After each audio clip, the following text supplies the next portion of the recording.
L'histoire des Juifs du nord de la Méditerranée, un feuilleton proposé et présenté par Gérard Inger. Bonjour. Depuis l'édit de Caracalla en 212 qui donne la citoyenneté à l'ensemble des Juifs et d'ailleurs de tous les habitants de l'Empire, tout va bien pour les Juifs qui sont traités comme les autres citoyens et ils ne subissent que les difficultés économiques que subissent l'ensemble des habitants de l'Empire, menacés de plus en plus par ce qu'on appelle les invasions barbares, qui ne sont pas du tout des invasions brutales, mais d'arrivée de migrants venus du nord de l'Europe, des différentes populations venant de Germanie ou d'Europe orientale, qui cherchent à venir dans l'Empire pour pouvoir profiter de ses bienfaits et ne pas être soumis à la misère qu'ils connaissent dans les terres arides et froides de Germanie ou d'Europe orientale.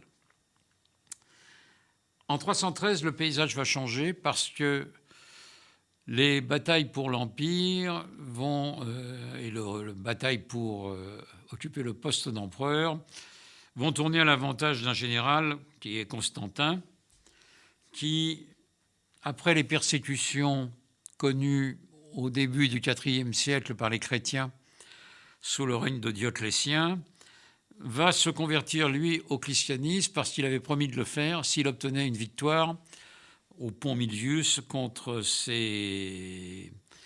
qui le combattaient, notamment Maxence. Et la victoire de Constantin va se traduire donc par son adhésion au christianisme. Et en 323, 10 ans après son arrivée au pouvoir, il va faire du christianisme la religion officielle de l'Empire. Quelques années plus tard, il va prendre des mesures contre les autres religions de l'Empire, qu'il s'agisse du paganisme ou des différents paganismes. Je vous ai parlé des cultes d'Isis ou de Mithra, mais également contre les Juifs, parce qu'il veut véritablement assurer la domination du christianisme, qui pour lui représente la seule vérité. Et là, il y a une rupture totale avec l'ensemble des attitudes romaines à l'égard des religions. Les Romains, comme les Grecs d'ailleurs, étaient des gens tolérants sur le plan religieux. Ils souhaitaient dominer la Judée, et ils souhaitaient que les Juifs ne soient pas une puissance indépendante, mais sur le plan religieux, chacun pouvait faire ce qu'il voulait. Avec Constantin, ça n'est plus le cas, parce que Constantin, lui, considère que le christianisme, c'est la seule religion possible. Et le christianisme, dans sa version catholique, il va combattre toutes les hérésies. Constantin va installer la capitale de l'Empire non plus à Rome, mais à Constantinople, donc l'ancienne Byzance, sur le Bosphore. Et la partie occidentale de l'Empire va connaître bien des déboires. En 410, le Wisigoth Alaric détruit la ville de Rome et en 476, le Romulus Augustule, le dernier empereur, est déposé par les rois ostrogoths, notamment Odoacre. Et à Odoacre va succéder un autre roi ostrogoth, qui est Théodoric, qui lui est chrétien, mais chrétien, ce qu'on appelle arien, qui n'a rien à voir avec les doctrines nazies, mais c'est une doctrine qui a été émise par Arius, un évêque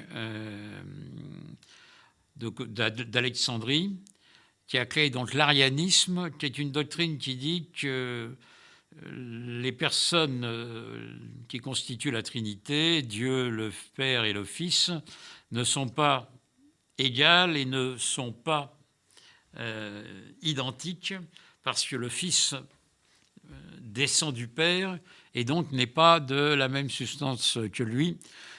Donc il est plutôt de substance humaine que divine.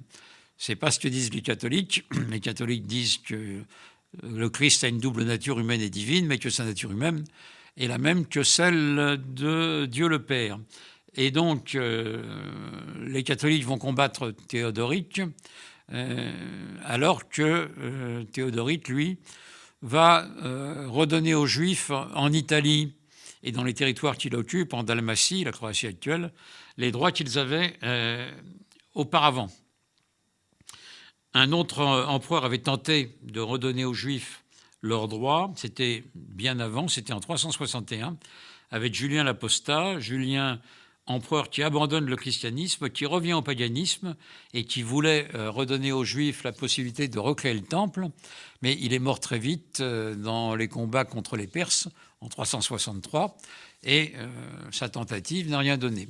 Théodoric, lui, va défendre les Juifs dans les territoires qu'il détient, alors qu'à Byzance, les successeurs de Constantin, notamment Théodose, vont prendre des mesures anti-juives sous la pression des évêques, notamment l'évêque de Milan, saint Ambroise, qui est violemment antisémite. Donc, sans qu'on tombe véritablement dans des persécutions, les Juifs vont se voir dans l'Empire byzantin avoir leurs droits réduits et ne pouvoir pas être fonctionnaires ou militaires. Pour le reste, ils peuvent être commerçants et pratiquer le culte comme ils l'entendent. Ils peuvent se gouverner eux-mêmes sur le plan religieux, mais leurs droits sont quand même limités et cela va avoir des conséquences qu'on verra la prochaine fois. C'était l'histoire des Juifs du nord de la Méditerranée, un feuilleton proposé et présenté par Gérard Inger.